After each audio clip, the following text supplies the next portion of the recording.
તે એક અલૌકિક દ્રવ્ય હતા. અલૌકિક એમનું પરિણમન હતું ને અલૌકિક એમનો પુણ્યનો વાણીનો યોગ પણ કોઈ અલૌકિક સાતિશય યોગ હતો. ગુરુદેવશ્રીને શ્રુતની લબ્ધિ હતી. કરનારને તો કોઈ કાનમાં અમૃતની ધાર કરતું હોય એવું મીઠું લાગે. કેટલાક જીવોને તો એવું લાગ્યું છે કે જાણે કોઈ દૈવી વાણી આવે છે. અસાધારણ એક યુગ પુરુષ જેવું ગુરુદેવનું વ્યક્તિત્વ હતું ને કર્તૃત્વ પણ એવું હતું. પરમેશ્વરની જગ્યાએ નિમિત્ત છે તો અખંડ મોક્ષ માર્ગને એમણે જીવંત રાખ્યો છે. એમના વચનોમાં એવો કોઈ જાદુ છે, કોઈ ચમત્કાર છે. જઈને અજય કોઈ બી ખૂણે ખાંચરે કોઈ પાત્ર જીવ હશે, યોગ્ય હશે, જીવનનું હિત થઈ જાય એવું અંદર તત્વ પીડ્યું છે. એમાં કાંઈ બે મત નથી. મોક્ષ માર્ગ સુધી પહોંચવા માટેનું જે તત્વ એમણે આપ્યું છે એમનો પરમ ઉપકાર છે. અંધરનો જીવ છે એટલે બારંગ રચવાના છે ભવિષ્યમાં. બહુ સૂક્ષ્મ નજર હતી કે વર્તમાન સમાજને ખરેખર શું જરૂર છે એમને બહુ જ્ઞાનમાં આવ્યું છે. એમના વચનામૃત બહાર પડ્યા ત્યારે ગુરુદેવ ફીરા થઈ ગયા, આફરીન થઈ ગયા. એક એક બોલમાં એકનું અધ્યાત્મનું અમૃત છે એમ કહ્યું તો ચાલે. ભાવનાનો વિષય સ્થાપીને તો એમને નિવેડો લાવી દીધો છે. વૃક્ષોનો તો એક રત્ન જ હાથમાં આવી ગયો એમ કહીએ તો ચાલે. ગુરુદેવશ્રીના મહાપુરાણનું આ એક પાત્ર છે. સોનગઢની તીર્થભૂમિ, એ તીર્થભૂમિમાં સમ્યક દર્શન રૂપે સપૂત કોઈ નહોતો જાગ્યો, નહોતો પાક્યો. ત્યાં સુધી આગળ જે ધર્માત્માઓ થયા એ સોનગઢ ભૂમિમાં નથી થયા, જુદી જુદી ભૂમિમાં થયા. જ્યારે ગુરુદેવની જે સાધના ભૂમિ છે એ સાધના ભૂમિમાં સાધનાનું એક નવું કલગી યશ કલગી ઉમેરાણું અને એ ભૂમિ પણ ફલવંતી થઈ અને એક ફળ પાક્યું. એ સોગાનીજી છે. જે સોગાનીજીનું બહુમાન એ માત્ર એક વ્યક્તિનું બહુમાન નથી, એ સમ્યક દર્શનનું બહુમાન છે. અને જે સમ્યક દર્શન ધારક મહાત્માઓ ધર્માત્માઓ છે તે અનંતા ત્રણેય કાળના ધર્માત્માઓનું એમાં સન્માન છે.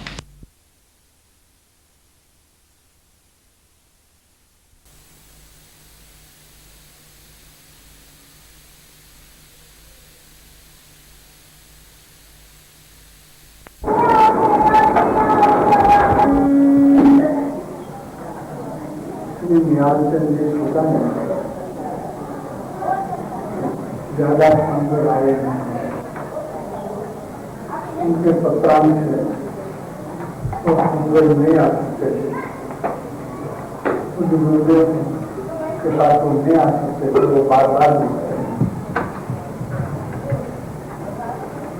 तो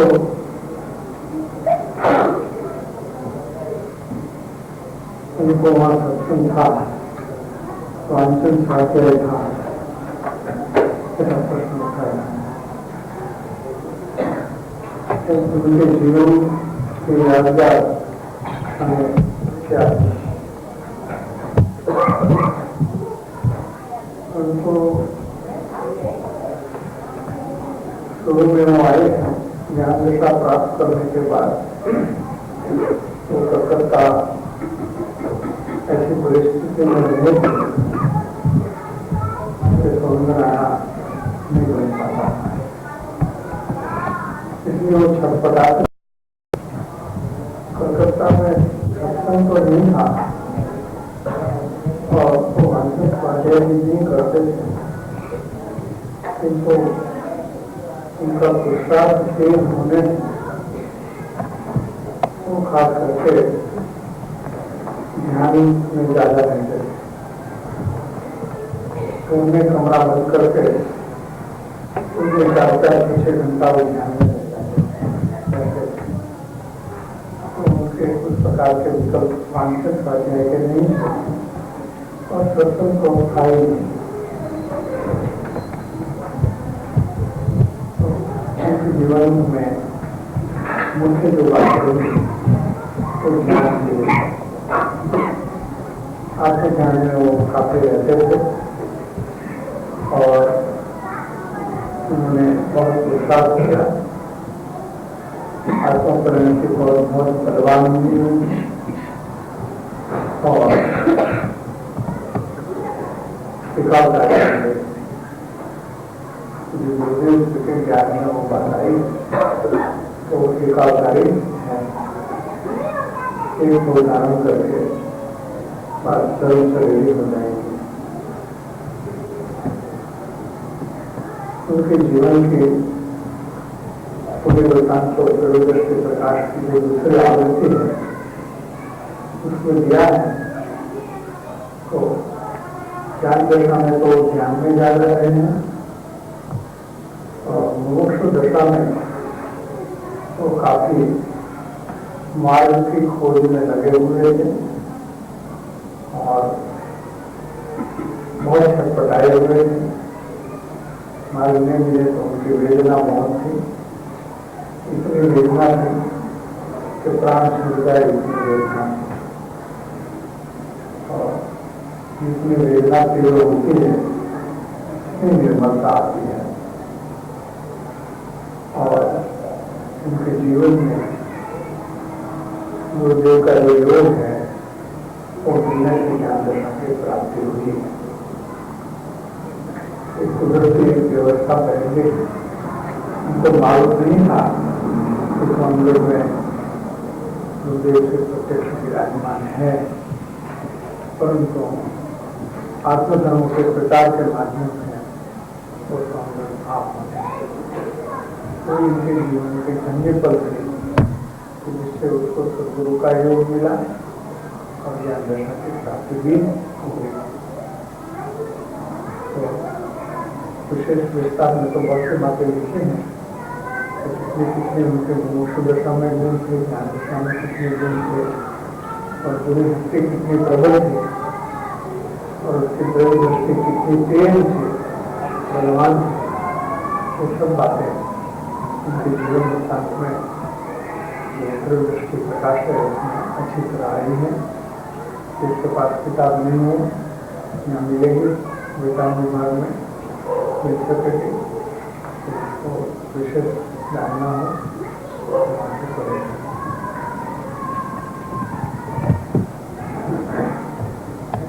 सबके लोग क्या प्रकार के होते हैं और उसमें से मार्ग इस प्रकार से निकालते हैं।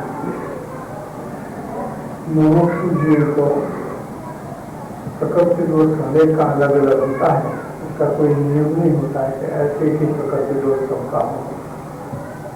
अनेक प्रकार के दोष होते हैं, किसकी प्रकृति कैसी हो, किसकी प्रकृति कैसी हो। हरेक का इतिहास भी एक सा नहीं होता है, हरेक की योग्यता भी एक सी नहीं। कहते हैं मुमुक्षु, लेकिन सबकी योग्यता तो एक सी नहीं होती है। और उत्कृष्ट मुमुक्षु होते हैं तो इनके दर्शन मुंह का दोष बहुत कम हो जाता है।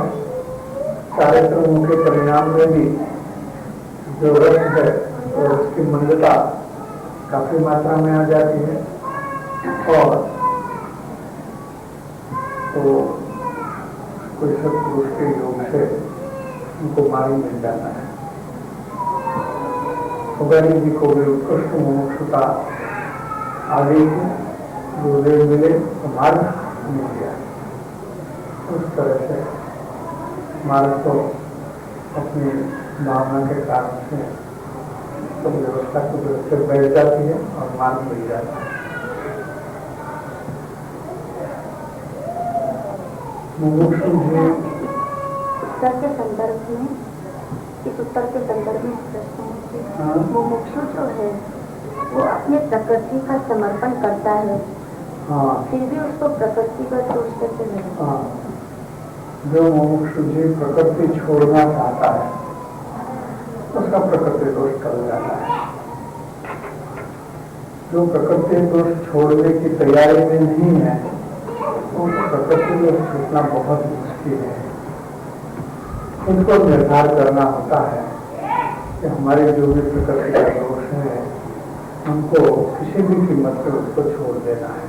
तो हमारे लिए बहुत घातक है और हमारे मुमुक्षुता में आगे बढ़ने में एक बड़ा बड़ा अवरोध है, रुकावट होती है। इससे ऐसा मालूम पड़ता है तो प्रकृति को छोड़ने का भावना आती है और जिसको प्रकृति को छोड़नी है उसको तो उसका लाभ होता ही है। हमारा प्रश्न ये था कि यथार्थ मुमुक्षु जो होता है वो अपनी प्रकृति का समर्पण करता है तो वो यथार्थता में प्रवेश करता है, फिर उसको किस प्रकार के प्रकृतिगत दोष रह जाते हैं? फिर भी क्या उसको प्रकृतिगत दोष रह जाते हैं? जो मुमुक्षु प्रकृति का समर्पण मैंने छोड़ने के अभिप्राय में आता है उसके प्रकृति दोष है वो पतला हो जाता है और बाद में जाता है। पहले वो शिथिल हो जाता है और बाद में मतलब ज्ञान दशा के काल में ही जाता है, ज्ञान दशा के काल में जाता है, उसके पहले नहीं जाता है। उसके पहले शिथिल हो जाता है। ज्ञान दशा के काल में जाता है, उनकी टूट जाती है और मोक्ष दशा में वो शिथिल हो जाता है। क्योंकि अभाव का कारण तो आत्मा अवलंबन के सिवा होता है, इसलिए ज्ञान दशा के पहले अभाव नहीं होता लेकिन शिथिल अवश्य हो सकता है। रस का अभाव होता है, रस का अभाव होना, रस का मंद होना, रस का टूट जाना उसी चिंता कहते हैं। सब कषाय का अभाव नहीं होता, कषाय रस का अभाव, रस का अभाव होता है, कषाय का अभाव होता है। कषाय को प्रकृति को नहीं बात। मुमुक्षु जी ज्ञानी की पहचान में आने के बाद क्या प्रकार के दोष से मुक्त होते हैं और जीव को ज्ञानी पुरुष कैसे बचा लेते हैं। ज्ञानी पुरुष की आज्ञा में वो रहता है तो बच जाता है। तो ज्ञानी की जैसे डॉक्टर के सूचना में रहता है तो गलत जाता है, ऐसे वो आज्ञा में रहता है तो वो बच जाता है। स्वच्छंद से तो बचने का कोई उपाय, स्वच्छंद करेगा तो कोई बचने का उपाय नहीं। और पहचान होती है तो किस प्रकार के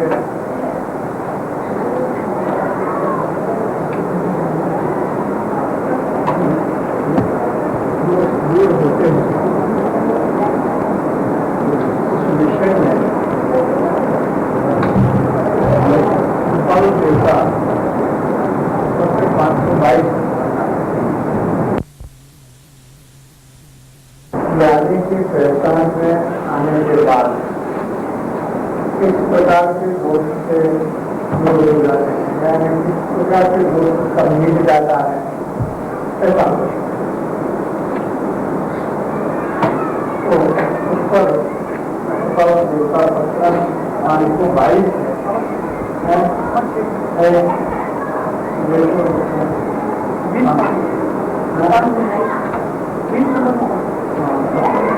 पेज नंबर 20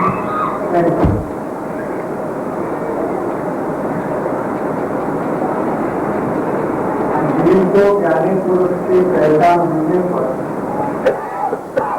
तथा प्रकार से अनंतानुबंधी क्रोध मान माया और लोभ का जाना योग्य है।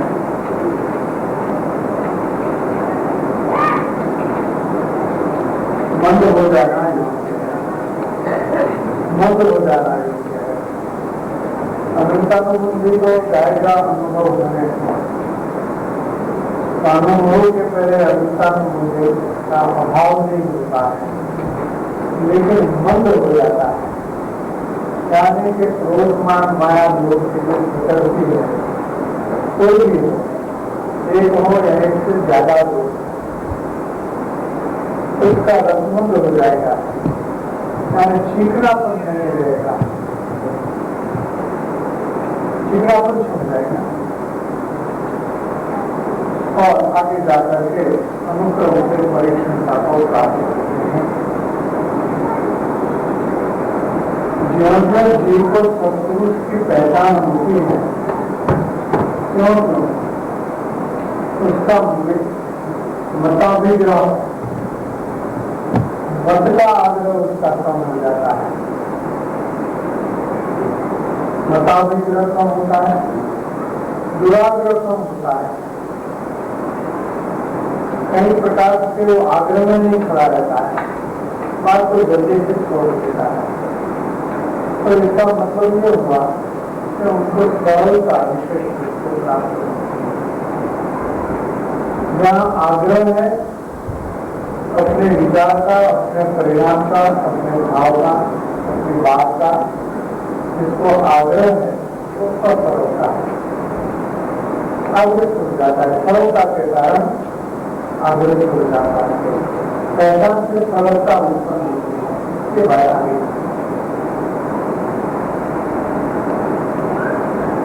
ये भाव शिथिल होने लगते हैं और अपने दोषों के देखने की ओर कुछ मोड़ जाता है, वो अपना दोष देखने लगेगा, निष्पक्षपात रूप से दोष का बचाव नहीं करेगा, पक्षपात नहीं करेगा, निष्पक्ष होकर के अपना दोष देखेगा। विकथा के भाव में निरस्ता लगती है, उनको अपना प्रयोजन छोड़ करके जो भी बात है वो भी कथा है, निष्प्रयोजन है, इसमें ऊपर रख नहीं आएगा।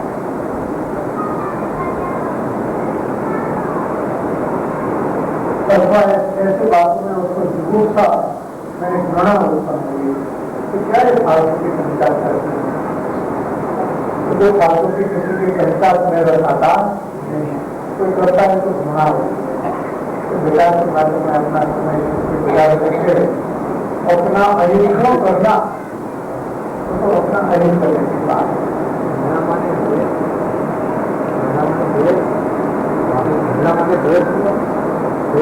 हाँ ये होता है, ऐसी बात संदेश देना भी चाहिए, वो प्रशस्त देश है।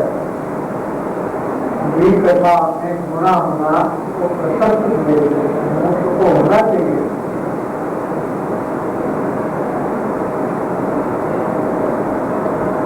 और जीव को अनित्य आदि भावना का चिंतन करने के प्रति जो स्फुरित होता है, अनित्य, अश्रवण, अन्यत्व आदि जो भावना है, वो भावना बहुत बर्बाद होने से उसको उठती है, उसको बहुत रखता है।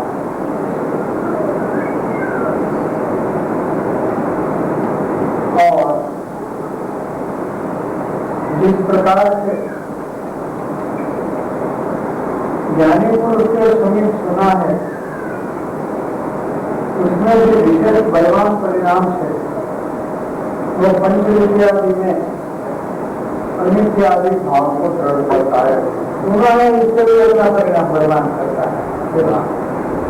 मुख्य है ऐसा होने के बाद कितनी ताकत आती है, ज्ञानी पुरुष से सुना है, इससे भी जोर से वो अपने परिणाम को बलवान रूप से भाता है। अर्थात सत्पुरुष की प्राप्ति होने पर ये सत्पुरुष है इतना जानकर, सत्पुरुष को जानने से पहले जिस तरह आत्मा पंच विषय में रक्त था मैंने रक्त देता है, उस तरह उसके पश्चात रक्त नहीं रहता है, उदय तो आता है, तो वो प्रारब्ध था संचय का विषय तो सामने आएगा।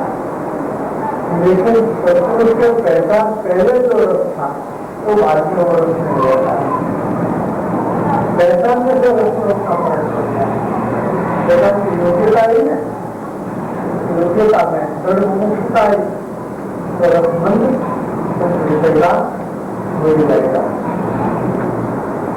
और अनुक्रम से वो रक्त भाव बंद हो जाए, ऐसे वैराग्य में जीव आता है, इस वैराग्य होता है। और थोड़ा सत्पुरुष का योग होने के पश्चात आत्मज्ञान कुछ दुर्लभ नहीं। देखो,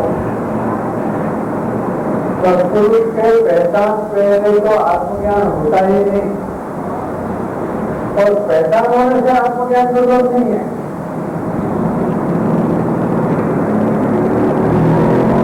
तथापि सब दुर्लभ नहीं है कि उनके वचनों में, सत्पुरुष में, उनके वचनों में और उन वचनों के आशय में जब तक जीव को कृष्ण भक्ति न हो तब तक जीव में आत्मविचार भी उदय होने योग्य नहीं है। आत्मकल्याण का विचार उसको उदय नहीं आया। ऐसा सत्पुरुष में, उनके वचन में और उनके वचन के आशय, जो आत्मकल्याण रूप आशय होता है, जिसके आशय में आत्मकल्याण के सिवाय दूसरी बात होती नहीं है।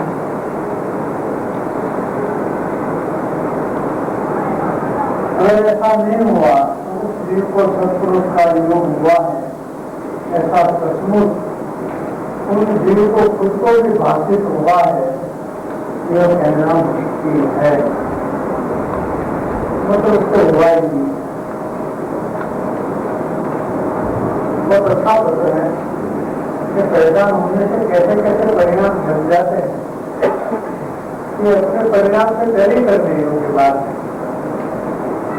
आगे सुनते हैं कि जीव को सत्पुरुष का योग होने पर तो ऐसी भावना होती है, तो पहचान होने से ऐसी भावना है कि अब तक मेरे जो प्रयत्न कल्याण के लिए थे वे सब निष्फल थे, वे सब निष्फल थे।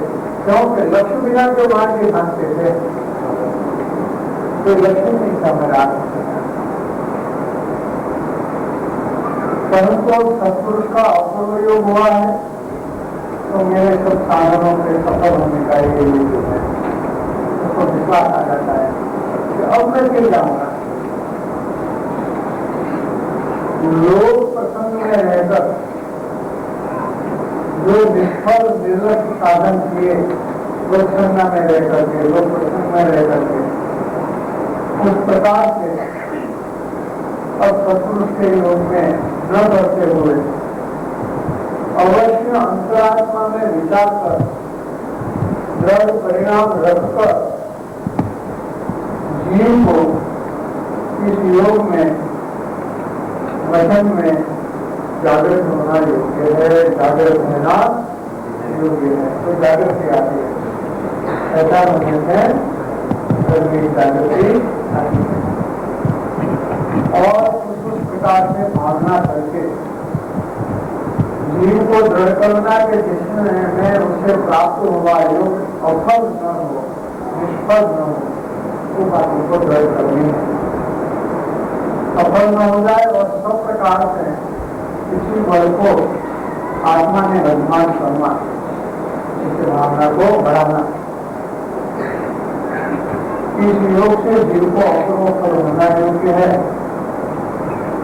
पर ऐसी भावना में कौन सी चीज आगे आती है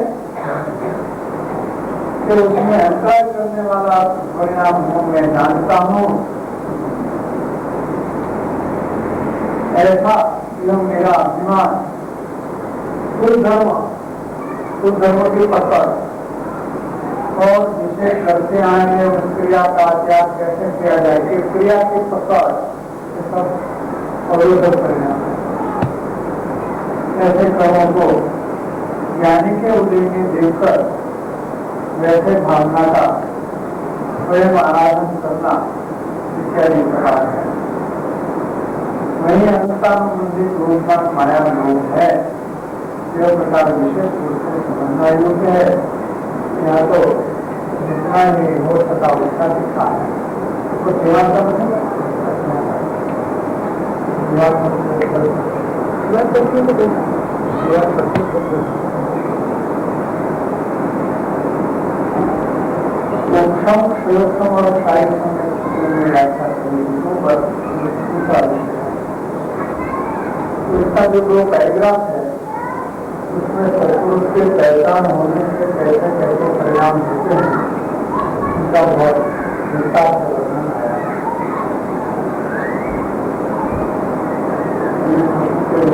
बात विशेष रूप से पढ़ना है।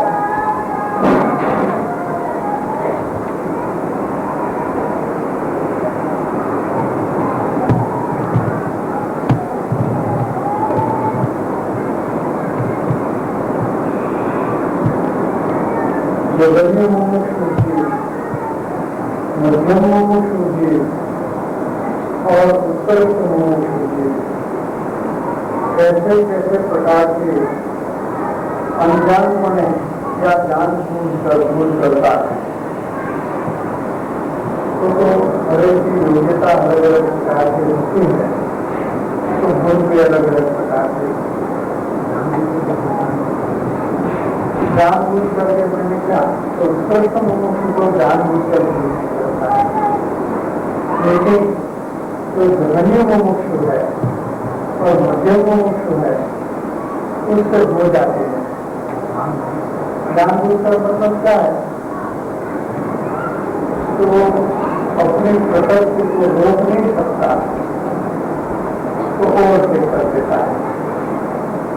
इसको पूछो कि ये गुण करने योग्य है तो ना बोलेगा, जानता है लेकिन प्रकृति वसात करेगा।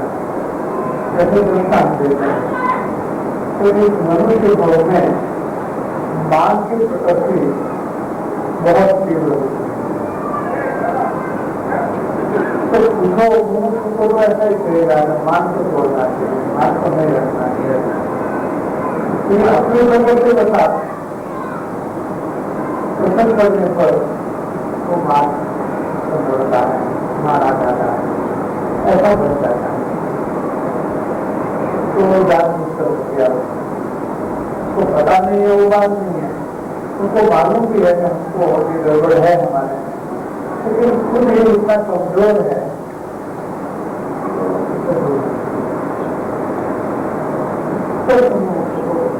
ऐसा नहीं होता है, क्योंकि उत्कृष्ट मुमुक्षुता में कटार बहुत जाता है, इसलिए उनको जानबूझकर कोई भूल नहीं होती, अनजान में कोई भूल हो जाए मोक्ष का रोग हो जाता है। जघन्य मुमुक्षु और मध्यम मुमुक्षु को इतनी परीक्षा मुश्किल नहीं है, तो अनजाने में तो किसी ज्ञान का सूक्ष्म वाले में फंस जाता है या किसी के त्यागी के अंदर बढ़ जाता है, तो उसका निकलना बहुत मुश्किल हो जाता है। ये एक बड़ी भूल है। बाकी छोटी मोटी प्रगति की बात तो ठीक है, ये सबसे उनको जो नुकसानदायक भूल होती है वो कोई किसी सूक्ष्म विशेष शास्त्र ज्ञान वाला होता है तो उनको अनुसरण करने लग जाता है, या कोई त्याग की मुख्यता वाला होता है तो उसका वो अनुसरण कर देता है, ऐसे नाम फंस जाता है। इस तरह से नुकसान बड़ा होता है, सबसे ज्यादा नुकसान इस तरह से हो जाता है। बाकी जो चारित्र दोष के परिणाम है उसमें इतना दोष नहीं है, लेकिन जहाँ जहाँ दर्शन वो उपयुक्त होता है, जैसे कि वो जघन्य और मध्यम मुमुक्षु है तो थोड़ा बहुत धर्म साधन करता है तो उसमें संतोष आ जाता है और उसकी वो गिनती करने लग जाता है। देखो आज तो मैंने 2 घंटा स्वाध्याय किया, मैं तो सारे दिनों में जीवन से लेकर के ऐसा ही करता हूँ, ऐसे अनेक प्रकार है तो संतुष्ट बना आता है, ये बड़ा नुकसान चाहता है, यानी दर्शन मोह की वृद्धि चाहता है। इसलिए दर्शन मोह की वृद्धि का जो कारण है को छोड़ देना चाहिए। इस विषय में थोड़ा विस्तार से हमने जो बात किया है कि प्रयोजन सिद्धि में किया है। प्रयोजन सिद्धि में जघन्य और मध्यम कक्षा के मनुष्य को धर्म साधन करते करते जाने और अनजाने में अनेक प्रकार की भूल हो जाती है, दर्शन में बढ़ जाता है, किस प्रकार से बढ़ जाता है इसका विस्तार करीब 80 मुद्दा लेकर के करीब 80 मुद्दा लेकर के गया है। अगर पूरा विस्तार से जानना हो या अपने को कौन सी बात लागू करती है वो जानना तो थोड़ा विस्तार देखते हैं।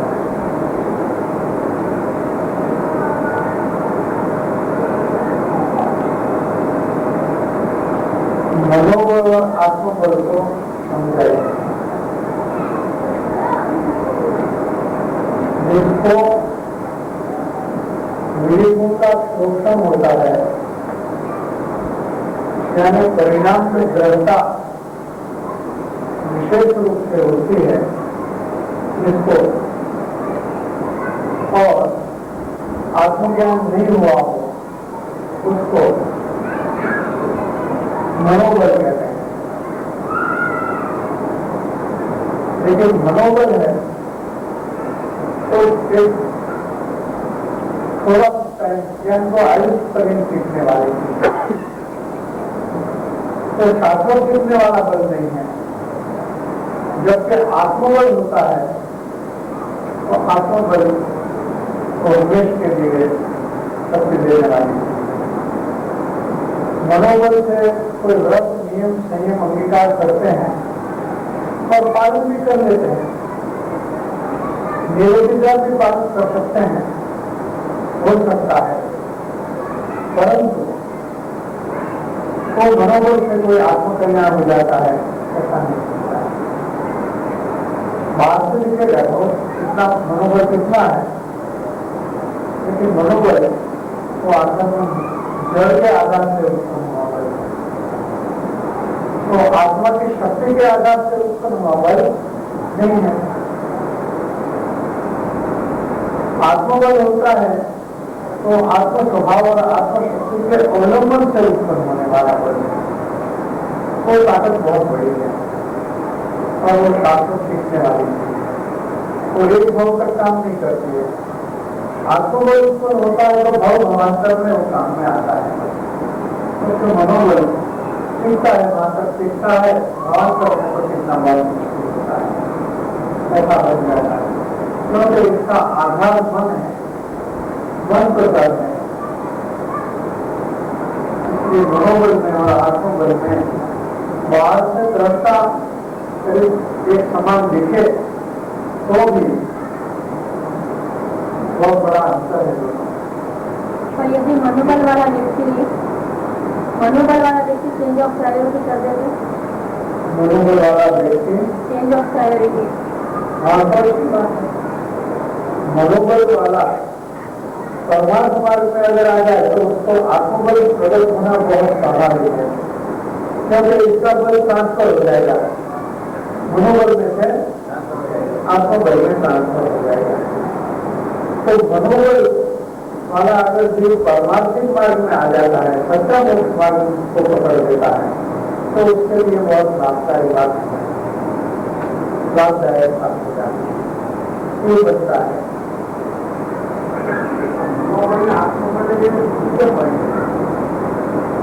हाँ, वो तो ऐसा है। मनोबल और आत्मबल को कैसे समझे, अलग अलग कैसे? आत्मा का जिसमें आधार नहीं है फिर भी परिणाम में बलवान पड़ा है तो मनोबल है।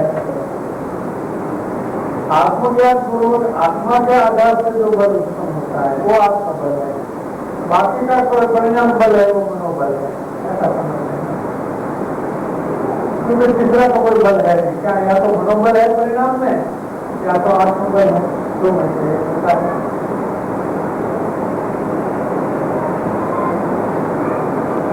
मन के पीछे आत्मा तो खड़ा है ना, मन के पीछे आत्मा तो खड़ा है ना, तो मनोबल बोलते हैं उसके पीछे आत्मा तो खड़ा है, परिणाम जड़ है, परिणाम तो आत्मा का है। परिणाम को आत्मा का है, लेकिन इस परिणाम को आधार किसका है, ये महत्वपूर्ण बात है। मनोबल का परिणाम भी आत्मा का है और आत्मबल का परिणाम तो आत्मा का है, लेकिन आधार किसका है, ये सवाल है। जिसको स्वयं का आधार नहीं, वो बहादुर है, सरकार किया हुआ है, तो वो ताकत नहीं है। आत्मज्ञानी को भी आत्मबोध रहता है, आत्मज्ञानी को आत्मा, दूसरे लोगों को नहीं रहता। उसको जब आत्मा का अवलंबन जिसको होता है उसको ही आत्मबल होता है।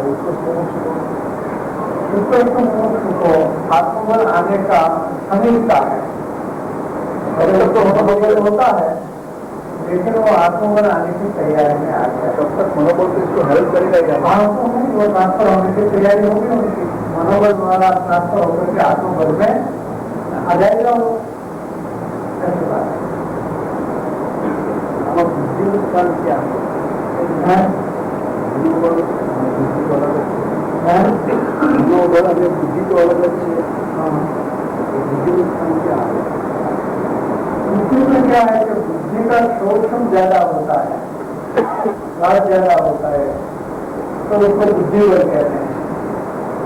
लेकिन वो बुद्धि आत्मकल्याण में लगे तब तो सुबुद्धि है, और संसार के कार्य में लगकर अनेक प्रकार के कर्म बंधन वाला काम करे तो सुबुद्धि है। सुबुद्धि नहीं है, सुबुद्धि है। बुद्धि का भी उपयोग करे तो सही, अच्छी बात है, वरना दुरुपयोग तो हो ही जाएगा। बुद्धि की ताकत जरूर है, लेकिन कहाँ लगा नहीं उस ताकत को, उस पर उसका फल आधारित है। हमारे पास पैसा है, ताकत है पैसा के, इसको हम दान भी कर सकते हैं और इसके व्यसन भी कर सकते हैं। हाँ, 50-100 रुपया का उसका साथ भी खरीद सकते हैं, और 100 रुपया कोई दारू भी लेता है 100 रुपये का, 100 रुपये तो 100 रुपया है, उपयोग कहाँ हुआ तो सवाल है। बुद्धि तो बुद्धि है, तो उपयोग कहाँ होता है वो सवाल है।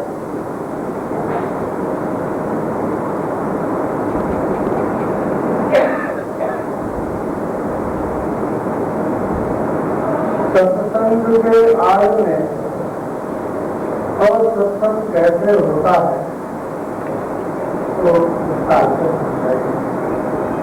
सत्संग के आड़ में मैंने क्या कि यथार्थ सत्संग की पहचान नहीं होती है,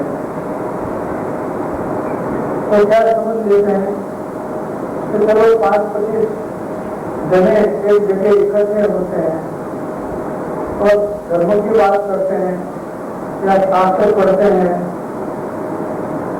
तो उनको लगता है कि हम सत्संग करते हैं।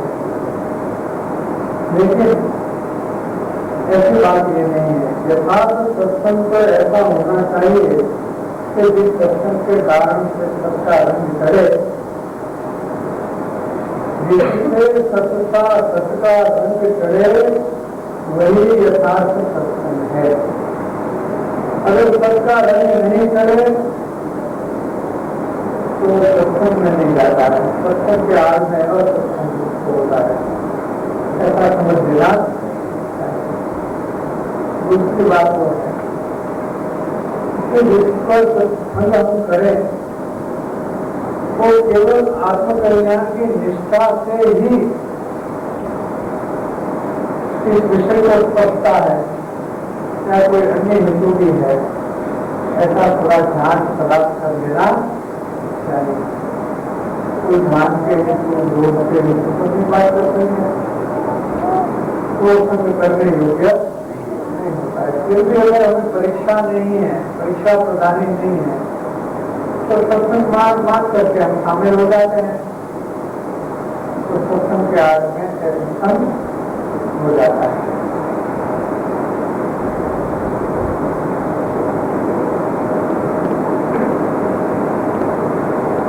सामान्य मुमुक्षु और भवभ्रमण में आज आए हुए मुमुक्षु में क्या तफावत है? भवभ्रमण की चिंतना में जो नहीं आया तो कोई न कोई धर्म साधन अपने मति अनुसार कर लेता है, वो सामान्य है। चाहे पूजा भक्ति शास्त्र स्वाध्याय दयादान से यात्रा कुछ भी करेगा तो करेगा तो सामान्य होता है। लेकिन ऐसा करते हुए वह साधन बाद अनंत किलो कछु हाथ और हृदय में पड़े कुछ हाथ में नहीं आएगा, करते रहेगा, हाथ में कुछ आएगा नहीं। मैंने आत्मकल्याण की दिशा में उसका एक प्रगति नहीं है। जैसे भगवान की चिंतना में आता है तो उसका यथार्थ मार्ग शुरू होने का एक नीम का पत्थर फाउंडेशन का स्टोन उनका ठीक है, बराबर है, उसमें उसको आना चाहिए। अब दूसरे में वो बात चली 155 पत्र कि भूतकाल में, वर्तमान में या भविष्य काल में दूसरा कोई उपाय नहीं। ये संकोच की बात है और मजेदार बात है। जिसका आत्मा इसकी भावना ही न हो और केवल क्रिया ही करता हो तो उसको मुमुक्षु ही कैसे माना जा सकता है? वास्तव में तो मुमुक्षु है ही नहीं, लेकिन मुमुक्षु का भेद लगता है कि नहीं लगता है? क्योंकि जो मुमुक्षु है वो भी कैसा एक क्रिया में शामिल होता है। जो सच्चा मुमुक्षु है वो भी शास्त्र स्वाध्याय पूजा भक्ति करेगा और जो नहीं है वो भी ऐसा करेगा। तो ऐसे तो उनको बाहर से देखने वाले तो ऐसे ही देखेंगे कि देखो तुम साथ में करते हैं। इसका मतलब ये नहीं कि योग्यता एक शक्ति है, ऐसा मतलब नहीं होता। एक ही क्रिया करने वाले में भिन्न योग्यता होती है, ऐसी बात है।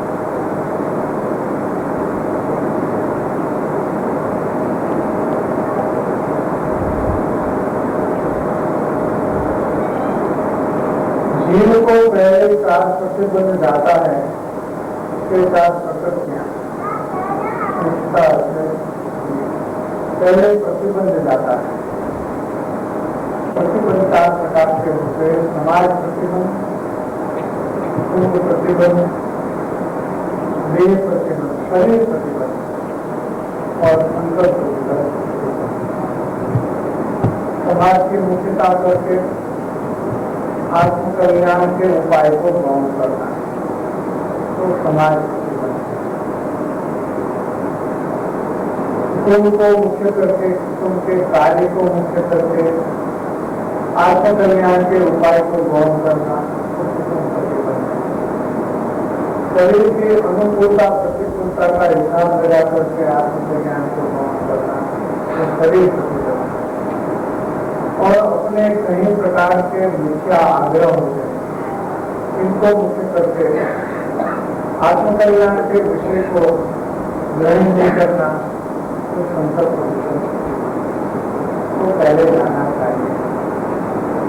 ये नहीं जाएगा वहां तक तो पूर्णता का लक्ष्य भी नहीं होगा। ऐसी बात है, इसलिए तो पहले जाना चाहिए। प्रकृतियां को उत्तर की मुमुक्षुता में आने से शिथिल हो जाएगी और बाद में जाएगी। मुमुक्षु जीव को परमेश्वर बुद्धि का अभिप्राय पूरा तो पलटता है। मुमुक्षु जीव को सुबुद्धि का अभिप्राय आत्मा में आत्मिक सुख भरा हुआ है, अनंत सुख भरा हुआ है, ऐसा भाव भाषण होने से, यानी कि आत्मा का स्वभाव की पहचान होने से, स्वरूप की पहचान होने से, यानी स्वरूप के सुख का निश्चय होने से उनका अभिप्राय पूरा चला जाता है कि कहीं भी परमाणु की किसी भी पर्याय में सुख नहीं है। 5 इंद्रिय के विषयभूत किसी भी प्रकार के परमाणु के पर्याय हो अवस्था हो, जब में सुख सरासर नहीं है, उत्तर नहीं है, लेकिन वो सुखाभास आत्मसुख का भाववासन हुए बिना, पहचान हुए बिना का काम नहीं है। जाना बहुत मुश्किल है, क्योंकि ये संसार जिसने बहुत दृढ़ किया है, पर पदार्थ में सुख मुक्ति का संस्कार बहुत दृढ़ हो चुका है, तो आत्मा में सुख ऐसा वापिस हुए बिना उसमें फिर बदली होती, निर्णय नहीं मिलता, निर्णय छूटता बदलता नहीं। हाँ, ये सभी दर्शन का अभिप्राय में फिर जो पुरुषार्थ है वो आत्मसम्मुख हो जाता है। इसके पहले पुरुषार्थ और सम्मुख रहता है, क्योंकि उसमें सुख रहता है, परिणाम वहीं जोड़ेगा, अनिवार्य रूप से वहां जोड़ेगा।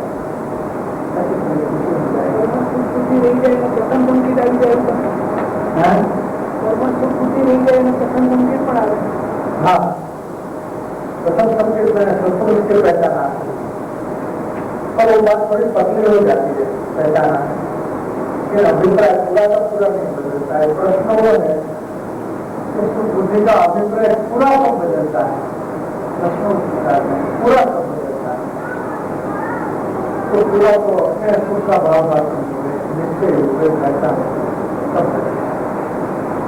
इसके पहले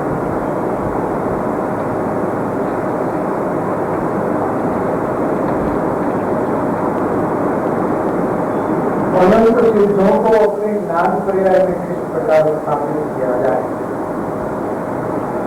अपने सिद्ध परमात्मा को अपने ज्ञान पर्याय में स्थापित किया जाए, तो अनंत सिद्ध को भी स्थापित कर दिया। सम्यक प्रकार सम्यक प्रधान अपना सिद्ध स्वरूप का सच्चा प्रधान है। अपना सिद्ध पद का प्रदान हो गया तो उसमें अनंत सिद्धों को उसने अपने पर्याय में स्थापित कर दिया, मैंने स्वीकार कर लिया कि भगवान ऐसे ही होते।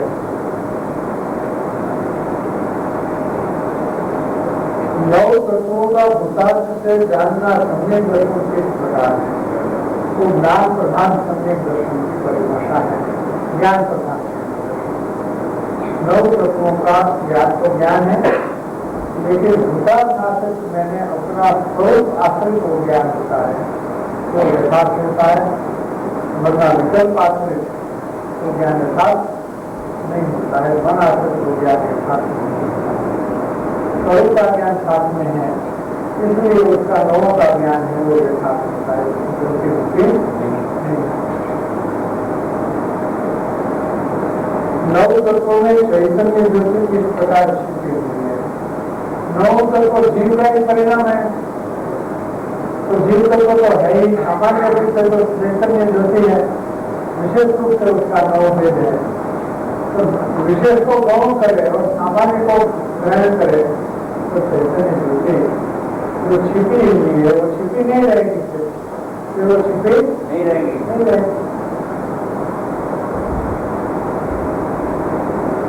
उनके ज्ञान भाई जी ने अपरिणामी में अपनापना छापने को कहा है, किस प्रकार अपनापन छापा जाए। तो अपनापन की स्थापना श्रद्धा ज्ञान में होती है तो सम्यक को होता है। तो सम्यक दर्शन पूर्वक सम्यक प्रकट करने में अपरिणामी मूल स्वरूप में अपनापन स्थापित होता है।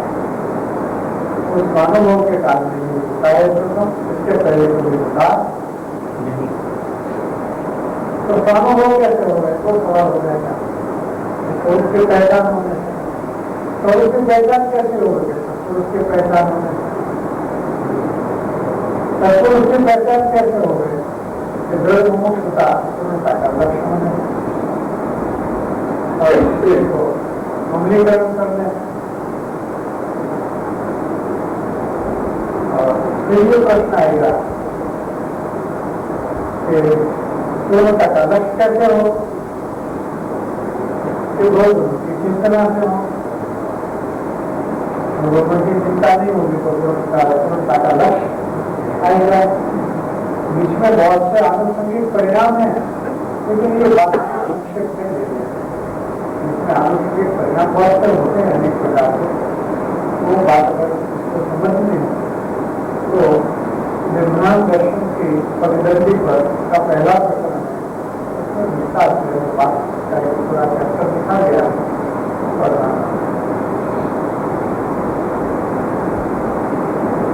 श्रीमद जी कहते हैं कि योग्यता ज्ञान प्राप्ति के लिए बलवान कारण है।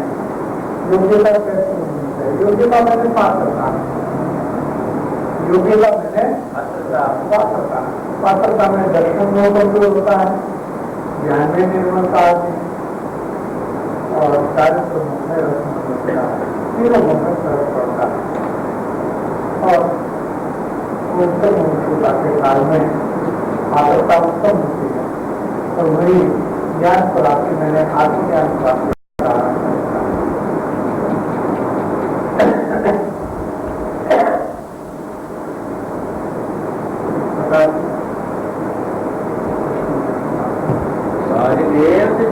भगवान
छता जेनी दशा भरते देहाती